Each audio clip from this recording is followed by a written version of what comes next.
Buenas noches, bienvenidos al Criminalista Nocturno.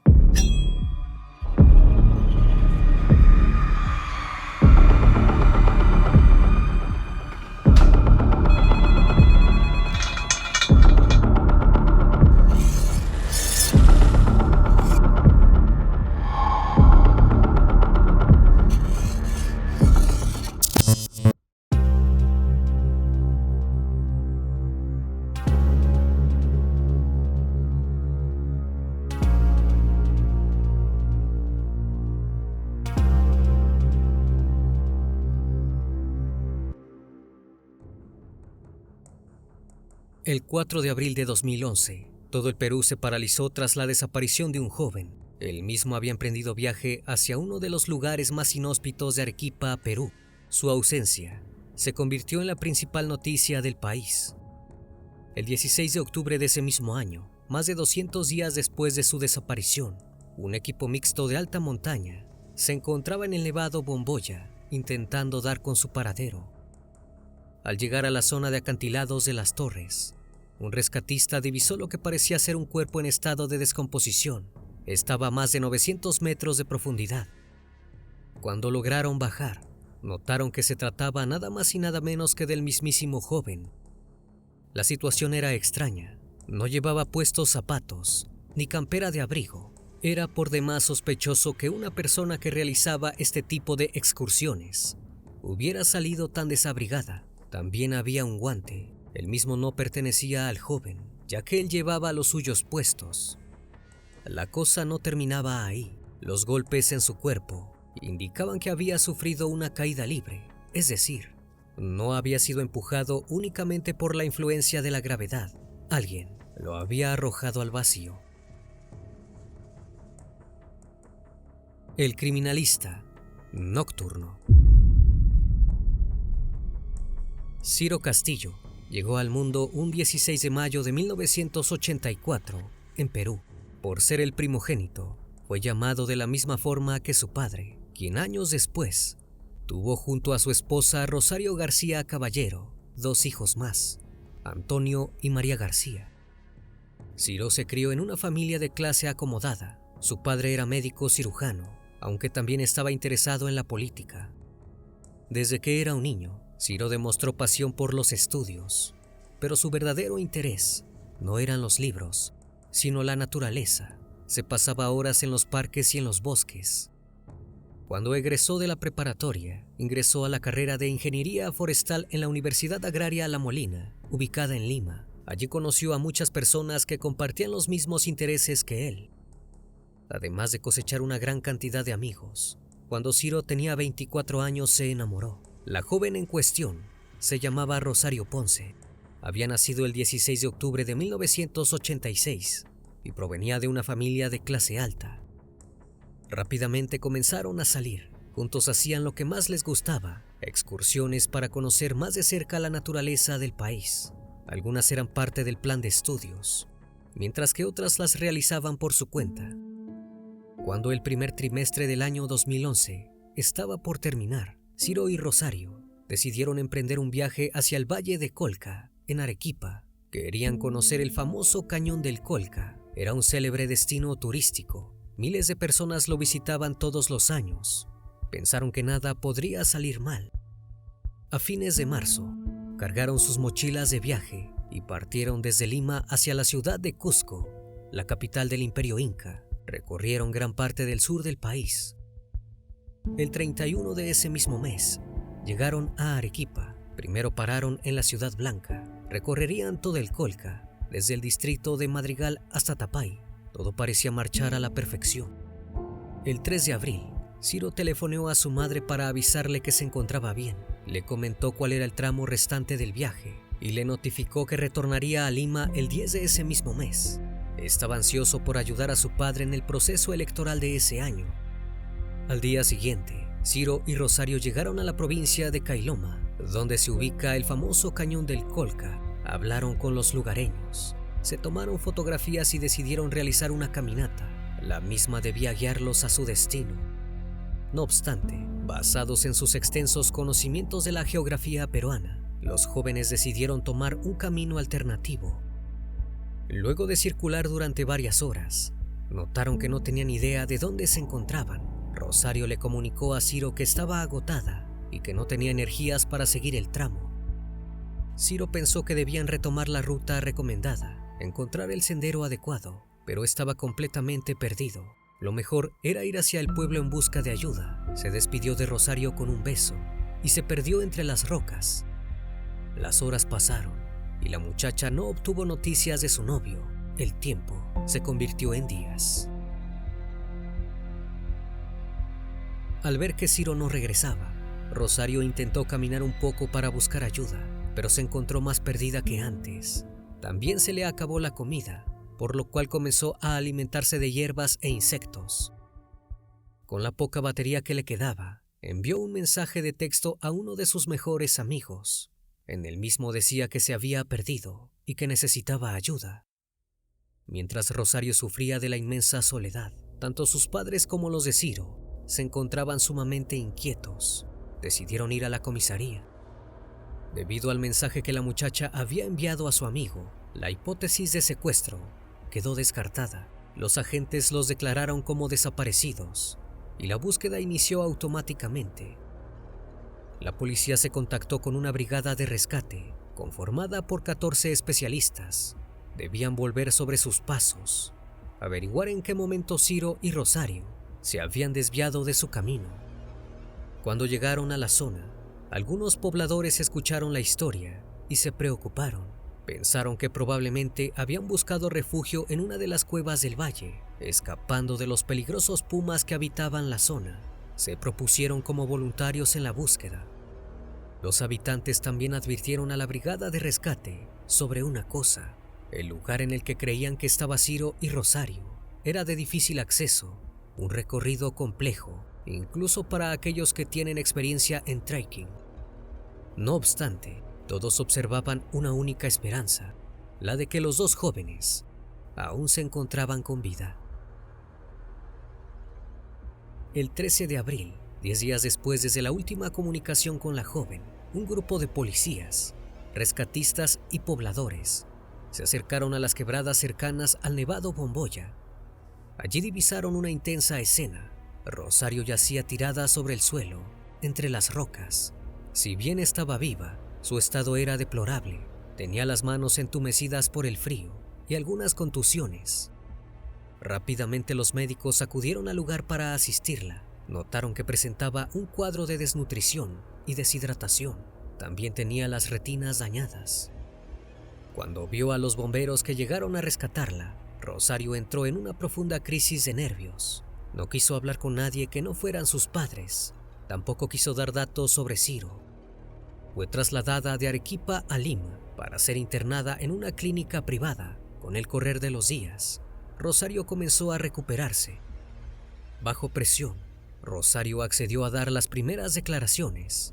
Manifestó que la noche que se perdieron en el valle, divisaron unas luces a lo lejos, pero por seguridad decidieron que irían hacia allí en la mañana. Al día siguiente, Ciro quiso ir a investigar, pero Rosario seguía muy cansada, por lo cual se quedó en la quebrada. Con el correr de las horas, Rosario pensó que Ciro la había abandonado. Estaba un poco ofuscada. No obstante, declaró la que estimaba que era la ubicación de su novio, entre los distritos de Tapay y Madrigal. El 19 de abril, la joven sobrevoló en un helicóptero de la policía el valle de Colca. Parecía dispuesta a ayudar en la búsqueda. Lo hizo con ayuda de su madre, un médico y una psicóloga, ya que su salud mental aún era muy frágil. Sin embargo, no encontraron a Ciro. El personal de homicidios y secuestros de la Policía Nacional del Perú coordinó con la Fiscalía para abrir una carpeta de investigación por la desaparición del joven. Esto les permitiría mantener la búsqueda durante más tiempo. Al recibir esta noticia, Rosario se indignó. No le gustaba que la ausencia de Ciro se hubiera vuelto un asunto judicial. Dijo que no regresaría a Arequipa para ayudar con la búsqueda. En lo que a ella constaba, él había abandonado. La negativa de la joven despertó una inmensa furia en el padre de Ciro. Eso sumado a que habían investigado la zona durante varios días y no habían hallado ni rastros del joven, derivó en una gran desconfianza para con su nuera. La noticia de la desaparición de Ciro se volvió de carácter nacional. La prensa contaba los avances del caso todos los días y no pasaron por alto el hecho de que el personal de investigación de homicidios y secuestros de la Policía Nacional del Perú se hubiera implicado en el caso. Todos los ciudadanos comenzaron a ver con malos ojos a Rosario. No les parecía normal que la muchacha hubiera desertado de la búsqueda. Se sumaron al pedido del padre de Ciro. Todos querían que fuese investigada. Mientras el caso se volvía mediático, Ciro seguía sin aparecer. Convencido por la desesperación, el padre declaró a los medios de comunicación que estaba dispuesto a pagar una recompensa de 10,000 soles para aquel que encontrase a su hijo. Pero esto resultó una mala idea. El hombre recibió decenas de llamadas falsas de gente que quería recibir la recompensa. La madre de Ciro, cada día más preocupada, pidió al presidente de aquel entonces, Alan García, que emitiera una orden para que el ejército ayudase en la búsqueda. El hombre accedió, dispuso a 50 miembros para que viajaran hasta el lugar y continuasen con las labores. Durante una conferencia de prensa, la madre de Ciro dijo que sentía que su hijo estaba vivo, malherido y luchando por sobrevivir. Entre las lágrimas, aseguró que la estaba llamando, pidiéndole ayuda. El caso de Ciro causaba empatía en todos los sectores de la sociedad. Todos querían encontrarlo. Así fue como los hinchis, policías rescatistas de zonas agrestes, se sumaron a la búsqueda. Comenzaron una nueva investigación en espacios aún no explorados. Luego de 48 días de la desaparición de Ciro, la policía halló algunos accesorios que podrían haber pertenecido al joven. Fueron sometidos a pruebas de ADN. La Junta de Fiscales Provinciales de Arequipa comenzó a evaluar la posibilidad de que se hubiera cometido un crimen. Le pidieron a Rosario la ropa que Ciro había llevado en su mochila durante el viaje, pero la mujer se negó. Tampoco quiso proporcionar muestras de cabello para análisis. Semanas después, la fiscalía descubrió que Rosario había realizado una llamada los días que estuvo perdida en el Nevado de Bomboya. Este dato levantó sospechas, ya que la joven había declarado no tener batería y solo haber utilizado su celular para enviar el mensaje pidiendo ayuda. Rosario recibió una citación de la fiscalía. La misma tenía fecha del 3 de mayo de 2011. Debía aclarar las dudas que habían surgido en ese último mes y participar en la reconstrucción de los hechos. Pero la mujer no apareció. Justificó su accionar mediante certificados que indicaban que su salud mental no se encontraba bien. Nadie creyó esto. Las citaciones siguieron llegando y Rosario las siguió rechazando. Todas las miradas se posaron sobre ella. El 4 de julio, Jesús Fernández, presidente de la Junta de Fiscales, indicó que tenían la potestad de obligar a Rosario a participar en la reconstrucción de la desaparición. 3 días después, el padre de Ciro tomó una actitud drástica. Presentó de manera formal una denuncia contra la joven por el presunto homicidio de su hijo. El documento la acusaba directamente de su deceso. Pero la justicia comenzó a perder interés por la desaparición de Ciro. El Ministerio Público sentenció que de no encontrarse el cuerpo, se tendría que archivar el caso. Lejos de preocuparse por la posibilidad de que el cuerpo de su novio jamás se encontrase, Rosario arremetió contra él en televisión. Dijo que diera la cara si era hombre, ya que claramente la había abandonado. El 16 de octubre, un equipo mixto de alta montaña fue a rastrear la zona de Las Torres, cerca de las inmediaciones del Nevado Bomboya. Un rescatista llamado Eloy Casia Cárdenas divisó un cuerpo en la saliente del acantilado, el cual tenía 900 metros de profundidad. Se trataba del mismísimo Ciro, que ya llevaba 202 días desaparecido. Se encontraba en posición fetal, con una sudadera roja, una cadena de oro y un reloj que Rosario le había regalado. La situación era por demás extraña. Ciro no estaba propiamente abrigado para hacer una excursión por la montaña, ni siquiera llevaba zapatos. Lo más raro fue que cerca de donde se halló su cuerpo había un guante que no pertenecía a él. Era el mismo modelo que el que llevaba Rocío cuando la encontraron. La noticia causó furor en el país. Si bien se alegraron por el hallazgo, también se entristecieron por lo evidente. Ciro no estaba vivo. Sus restos fueron recibidos por sus familiares en Lima. El día 26 de ese mismo mes, se llevó a cabo la necropsia y los análisis correspondientes. Los mismos arrojaron que Ciro sufrió un politraumatismo grave que afectó el cráneo y la columna, lo cual causó su deceso instantáneo. No había soportado una caída libre, ya que de ser así, los daños en su cuerpo hubiesen sido más severos. Todo apuntaba a que había caído producto de una fuerza exterior. Entre eso y el guante encontrado en la montaña, todas las pruebas parecían señalar a una misma persona. Luego de que se hallara el cuerpo, Rosario dio una entrevista por demás extraña. Emitió una pequeña risa cuando le comunicaron en vivo que la pérdida de Ciro había sido causada por una caída. Luego arremetió contra la familia de este, diciendo que la habían acusado sin pruebas y que si algo le sucedía, ellos serían los responsables. El caso no se cerró con el hallazgo del cuerpo. La fiscal Rosario Lozada dijo que su conclusión era que Rosario Ponce había empujado a Ciro hacia el precipicio. Lozada viajó a Arequipa para recoger el testimonio de los pobladores que tuvieron contacto con la pareja. También indicó que se debía analizar la cámara fotográfica de Rosario con el fin de determinar si hubo una manipulación de las fotos que se tomó junto a Ciro.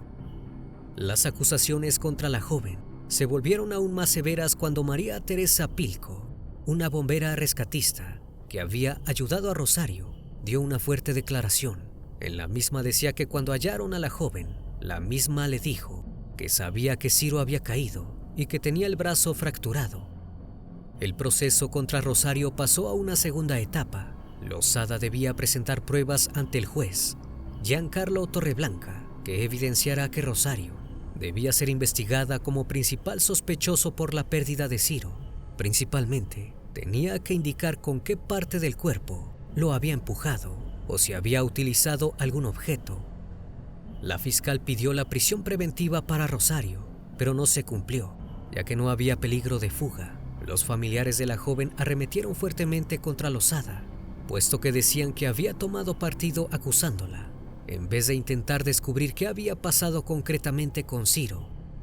El nuevo Código de la Ley de Perú establecía que la fiscal contaba con tan solo 120 días para probar sus sospechas. Luego de eso, podía pedir 60 días más. Si el caso era considerado complejo, podría extenderse hasta 8 meses.